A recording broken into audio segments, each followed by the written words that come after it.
So I did a video last week where I did a check-in on the Bulls being a fourth of the way through the season and revisiting the preseason awards that I predicted for the players and if those awards still held true a quarter of the way into the season. But what I didn't touch on were some of the surprises and disappointments for me with 20 games under our belt now, and I wanted to check on these areas and discuss what the Bulls need to do and to remediate some of the challenges that currently exist. So what's going on, guys? You are listening to Bulls Central here. Hope you're all doing well. Before I get into the video, do not forget, if you want to join our Discord server, it's entirely free. I know some Discords, they charge membership fees to join, but for us, it's really just a place to get everyone together and chat about Bulls basketball, have live game chats, discuss Bulls hot takes. The community has been building over there pretty fast, so make sure you check it out. Like I said, it's entirely free. It'll be in the first link in the description. But back to the topic at hand. The Bulls have now played 20 games of the total 72 so far this season. And it's been a bit of an odd start, to say the least, because the Bulls started out horribly by getting blown out their first two games. They had two crazy endings in which the opposing team hit buzzer beaters on us. We're in the middle of a pandemic, and some of those players had to miss time due to the health and safety protocols. Some games, the Bulls have looked amazing and playing hard and playing great team basketball. And then in some of the losses, and then the Bulls have really had bad games where they had meltdowns, like the game in OKC, where they let the Thunder come back from a huge deficit late in the game. Now, when I'm talking about the positives and negatives from a game, I like to end with the positives, at least for the most part I try to do. There have been a few games where there weren't really a lot of positives to really call out, so in this video, I'll talk about my three big disappointments after the first 20 games of the season, and then we'll follow it up by my three biggest surprises, and surprises meaning in a good way.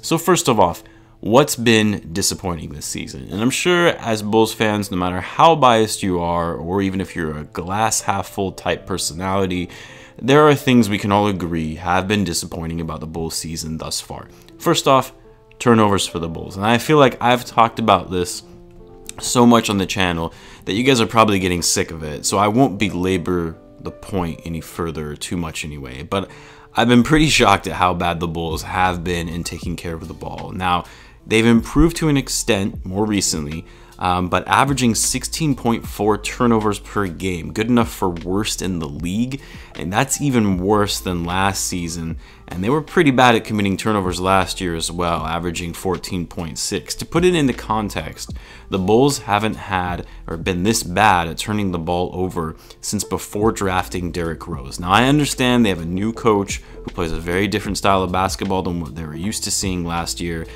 but that's still no excuse for a team of professional basketball players committing that many turnovers. Last season, the Pelicans finished last in the league in turnovers per game with 15.9, and the Bulls are at 16.4, which may not sound like that significant of a difference, but even only over the course of 20 games, it's actually quite a bit. It is encouraging to see that their turnovers have been going down in recent games, but really we need to see that stick consistently over time over the course of the season. Second is defense. I mean, we knew that this Bulls team wasn't going to be that great defensively, especially after they let Chris Dunn walk, who was one of their best defenders. But 27th in the league, giving up an average 117.1 points per game. I know it doesn't help when your best defender in Wendell Carter Jr. is out for an extended period of time, but the Bulls still have decent defenders. They have Thaddeus Young, Garrett Temple, Patrick Williams. These are all quality defenders, but the team as a whole just appears a little lost on defense, so they don't show the effort on that end of the court some nights. It just seems like the defense is optional and the opposing team is really allowed to get whatever they want.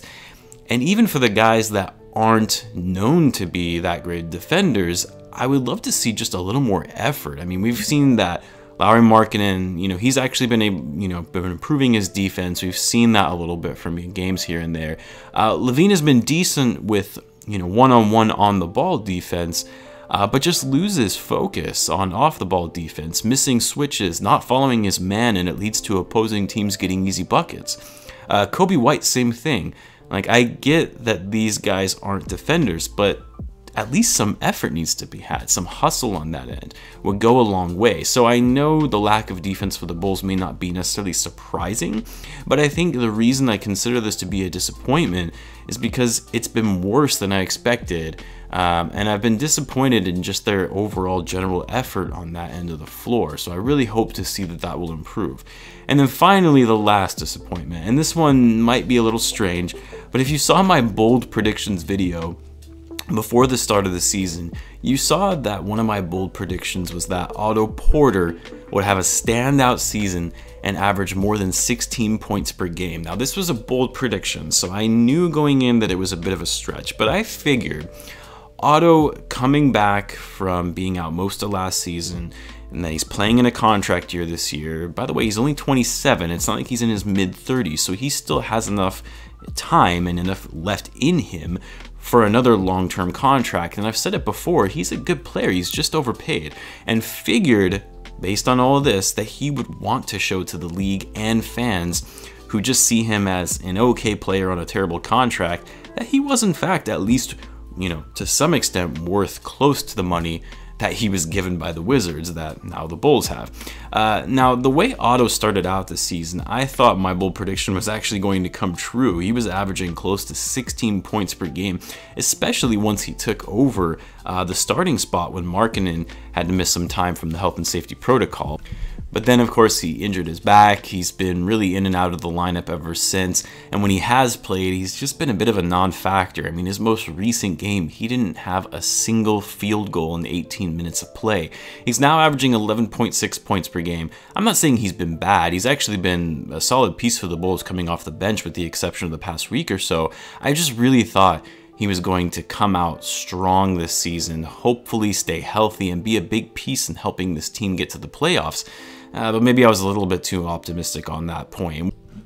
Now, for the biggest surprises so far this season, well, first off, and this might be a bit unexpected, as you all know, I've been a little critical of Zach Levine at times on this channel, but what's been surprising to me is how he's changed his game, his IQ and decision-making on the court since that meltdown loss against the Thunder.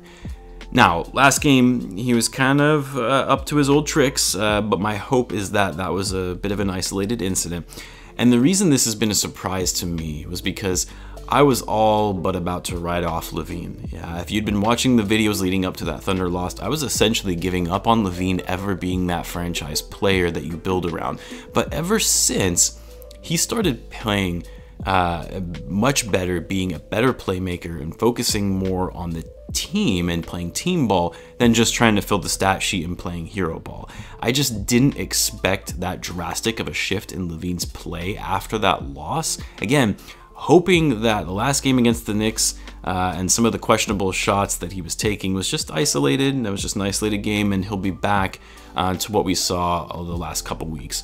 Second, Billy Donovan has been a surprise. I'll be honest, I was not as much of a fan of the Billy Donovan hire as most people probably were. I've never been a big fan of bringing in successful college coaches and having them coach at the NBA level because generally it doesn't translate very well.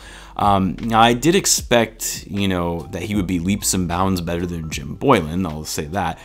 But I thought the road would be a little bumpy. I did think that he would struggle to get the group to respect him right off the bat and have some issues in managing some of the players' egos. But honestly, I mean, based on the player interviews, post-game interviews, and just what they've said about him, as well as just the behavior of the players on the court when Billy Donovan is interacting with them, you can tell they have a great deal of respect for the guy. They're engaged when he's giving them instructions on the court, and just not something we saw last year. I think what has also surprised me about Donovan is how he's been able to get this team to get out of that mindset that they had last season where they would just give up when they would fall behind or things would not go their way and they would get their heads down. I mean, right away after that bad start to the first 2 to 3 games of the season, the Bulls turned it around and finally started playing with confidence and to fight through adversity. And even though, coming up short in some of the games, they still played with effort and competed, even though the opposing team would go on a run here and there. I think what has also surprised me about Donovan is how he's been able to get this team to get out of the mindset that they had last season, where they would just give up whenever they would fall behind, or they would get their heads down when things didn't go their way. I mean, right away after that bad start to those first 2 to 3 games of the season, the Bulls turned it around and finally started playing with confidence to fight through adversity. And even though they had come up short in some games, they still played with effort and competed even when the opposing team would go on a run. And then finally, my last surprise. I mean, who hasn't been surprised by Thaddeus Young this year? And mainly a surprise because of his overall performance compared to last season. I know Thaddeus has had better seasons, than the one that he's having right now over the course of his career. But for his age and the complete change in his play and impact from last year, I've said it before, and so has Thaddeus actually, it's night and day. Thad has said multiple times that he loves the way he's being utilized and is in his element in terms of the style of game he loves to play.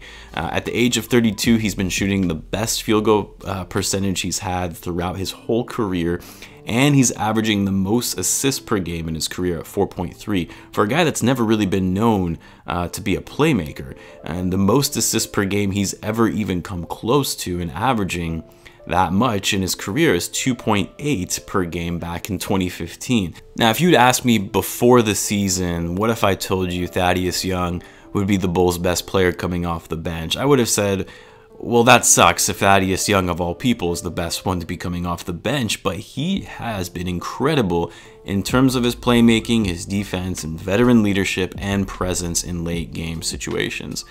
So anyway, those are my biggest surprises and disappointments 20 games into the season thus far. What are your guys' biggest surprises and disappointments? Let me know in the comments, as well as if there are any that I've potentially missed. The Bulls are taking on the Magic tonight. I'll have a live chat here on the channel as well as in the Discord if you guys are interested in joining. Thanks again for tuning in, guys. Always appreciate it, and I will catch you in the next one.